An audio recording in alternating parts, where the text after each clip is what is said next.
ଦେଖନ୍ତୁ ବିଚରା ପିଲାଟା ଆମର ଫସି ଯାଇଛି। ସବୁଦିନ ସବୁ କାମରେ ହଁ ମାରିକିରି ଡେରିରେ ଆସିବ, ଜମା ଆସିବନି, କହିବ ମୁଁ ଆସିବି ପଛରେ। ଆଜି ତାକୁ ଡିସି ଧରି ଦେଇଛ। ଦେଖୁଛନ୍ତି ଆଜ୍ଞା, ପ୍ରଭୁଙ୍କର ପ୍ରସାଦ ଆଜି ବନା ହେଇଛି। ଆଜି ହଉଛି ଆମର ଅଷ୍ଟପହରି। ଆଉ ଅଷ୍ଟପହରି ଆମର ସମସ୍ତେ ବସି ଆମେ ଖାଉଛୁ। ତ ଖାଇବାଟା ବି ବହୁତ ବଢିଆ ହେଇଛି, ଅରୁଆ ଡାଲମା। ଆଉ ମୁଁ ସମସ୍ତଙ୍କଠୁ ପଛରେ ଆସି ଖାଇବାର କାରଣ, ସମସ୍ତେ ତ ଏବେ ପଦେ ପଦେ ଗଲେଣି ଖାଇକିରି ଆସିବା କାରଣ ଯେ ସବୁ କାମରେ ଆଜ୍ଞା ମୁଁ ପୁରା ବ୍ୟସ୍ତ। କଣ କରିବି ଗୋଟା। ନମସ୍କାର, ଜୟ ମା ଶାରଳା ସାଙ୍ଗମାନେ, କେମିତି ଅଛନ୍ତି ଆପଣମାନେ? ଆଶା କରୁଛି ଆପଣମାନେ ଭଲରେ ଥିବେ। ମୁଁ ପୁରା ବଢିଆ ଅଛି। ତ ଦେଖିପାରୁଥିବେ ଆମର ଆଜି ହଉଛି ନାମ ଯଜ୍ଞ ଆରମ୍ଭ ହେଇଯାଇଛି ଅଷ୍ଟପହରି ଯେହେତୁ। ତ ଦେଖନ୍ତୁ ଭଜନିଆ ଆମର ବସି। ଆଉ ଏଇଠି ଗୋଟେ କଥାଟେ କହିବି ସମସ୍ତଙ୍କୁ, କି ସମସ୍ତେ ଆଜ୍ଞା କିଛି କିଛି ସମୟ ନିହାତି ଭାବରେ ଦିଅନ୍ତୁ। ଆପଣଙ୍କର ଗାଁର ଯୋଉଠି ମନ୍ଦିର ଥାଉ, ଯୋଉଠି ଅଷ୍ଟପହରି ହଉଛି, ଯୋଉଠି ଯାହା ବି ହଉଛି, କିଛି କିଛି ସମୟ ଆଜ୍ଞା ଦିଅନ୍ତୁ। ବହୁତ ଶାନ୍ତି ଲାଗିବ ଭଗବାନଙ୍କ ପାଖରେ କିଛି ସମୟ ସମର୍ପି ଦେଲେ। ଦେଖନ୍ତୁ କେତେ ଜୋର ଏଠି ବର୍ଷା ଉଠିଲାଣି।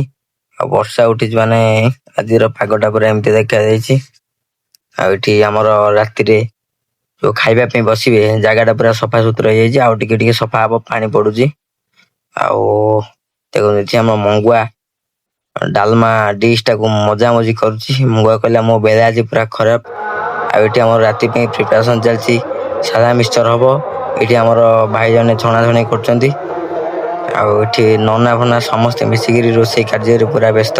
କାହିଁକିନା ଯେତେ ଶୀଘ୍ର କାର୍ଯ୍ୟ ସରିବ ସେତେ ଶୀଘ୍ର ପୁଣି ଆସିବେ ଖାଇବା ପାଇଁ। ତ ଯେହେତୁ ଏତେ ବନ୍ଦୋବସ୍ତ ହଉଛି, ତ ବହୁତ ମାନେ ଏଠି ଆଜ୍ଞା କ୍ଷୀରି ଆମର ବସିଛି।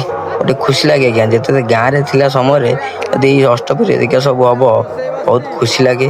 କାହିଁକିନା ଏଇ କିଛି ସମୟ ପାଇଁ, କିଛି ସମୟକୁ ଆମେ ଅପେକ୍ଷା କରିଥାଉ, କିଛି ଦିନରୁ ବହୁତ ଦିନରୁ ଆମେ ଅପେକ୍ଷା କରିଥାଉ। ତ ବହୁତ ଖୁସି ଲାଗେ। ଆଉ ଏଇ ସମୟରେ ହିଁ ସମସ୍ତେ ଏକଜୁଟ ହେଇକିରି ମିଶିକିରି ବହୁତ କିଛି କାର୍ଯ୍ୟ କରନ୍ତି। ସେଇଟା ଆଜ୍ଞା ବହୁତ ଖୁସି ଲାଗେ। ଏଇଠି ଆମର ସଉଦା ଫଉଦା ସବୁ ଥୁଆ ହେଇଛି। ଏଇଠି ଆମର ଟିମା ଭାଇନା ବସିକିରି କଖାରୁ ଫଖାରୁ କାଟିକି କଣ ହେଇକିନା କଟାକଟି କରୁଛନ୍ତି। ଚାଲୁନ ଟିକେ ଯିବା ପିଲାଙ୍କ କତିକି। ଦେଖନ୍ତୁ ପିଲା ଆମର ସମସ୍ତେ ଖାଇ ଦେଇକିରି ଏଠି ଗୋଟେ ଜାଗାରେ ଆସି ବସିଯାଇଛନ୍ତି। ଏବଂ ଆପଣମାନଙ୍କୁ ଭିଡ଼ିଓଟି କେମିତି ଲାଗିଲା ନିହାତି ଭାବରେ କମେଣ୍ଟ ମାଧ୍ୟମରେ ଜଣେଇବେ। ଆଉ କାଲି ହଉଛି ଆମର ନଗର କୀର୍ତ୍ତନ। ଆଉ ମଧ୍ୟ ଆଜି ରାତିରେ ବି ଭିଡ଼ିଓ ଆସିବ। ଦେଖିବା ପାଇଁ ଜମାରୁ ବି ଭୁଲିବେନି। ରହୁଛି, ଜୟ ମା ଶାରଳା।